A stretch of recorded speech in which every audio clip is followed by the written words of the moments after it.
percent. It is volatile, so it's moving around a lot, but it's been a very good start of the year for cryptocurrency. And I think you noticed in the month of February that the cryptocurrency markets, Bitcoin and Ethereum specifically, actually decouple from the stock market. So the stock market had a big run in January. It was a slight setback in February, but the crypto markets remain strong.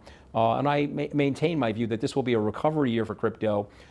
Since the inception of Bitcoin, we've been roughly on a 4-year cycle. We have a recovery year, then we have an all-time high, and then a new all-time high, and then of course we enter a crypto winter. And so that's been pretty typical.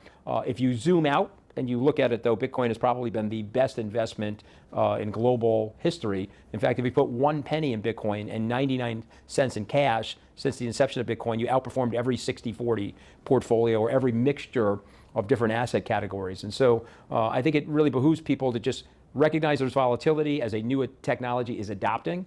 And so if you ride through those periods of time, I think people are going to be very well rewarded.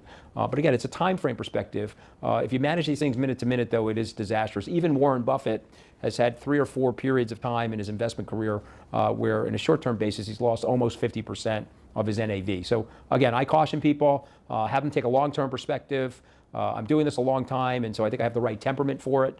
And it's hard to rattle me. You know, I've had a lot of interesting things happen to me in my life, and I'm pretty optimistic about the future. What has rattled you then? Tell me. No, I've had a lot of things happen to me, but very few things rattle me. Even the firing from the White House, as bad as that looked in the media, it didn't really rattle me. I'm a pretty grateful guy. I grew up in a blue-collar neighborhood and a blue-collar family. So when I got my first job, my father said to me, "Hey, I never want to hear you complain. You're indoors, you're out of direct sunlight, and there's no heavy lifting."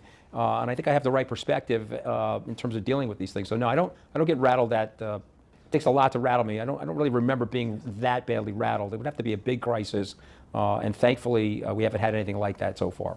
Well, another story that has certainly rattled some people. Your former boss, Donald Trump, he's announced his intention to run in the 2024 election. Since leaving the White House, you've been rather critical of Mr. Trump, and you even endorsed Joe Biden for president. Now, I know the vote is still a couple of years away, but do you think Mr. Trump has a strong chance of winning the presidential bid, and what is your reading on the upcoming election? Well, listen, as critical as I've been of President Trump, I want to be objective. He will, if they flood the nomination process with many different candidates. Right now we only have Nikki Haley as another announced candidate, but if there are 10 or 12 Republicans that are going to compete with Mr. Trump for the Republican nomination, I believe he will win that nomination because he has a very strong base.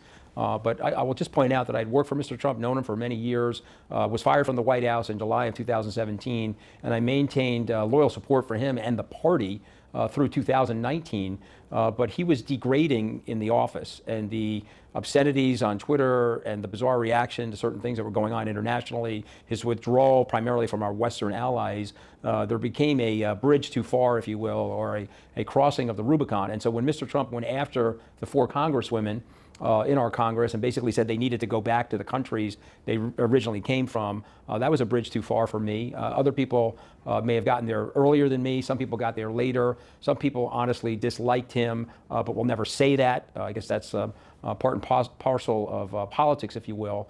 But he was acting in a way that I think was against American values. I also just speak very openly about the insurrection that took place on the 6th of January, which was my 57th birthday. I mean, that was a disavowal of the U.S. Constitution. And so he's the first American president in the modern era that did not help the incoming administration with its transition. And so that speaks against our traditions. It speaks against our democracy. And so I really hope he doesn't become president again. And my support of Joe Biden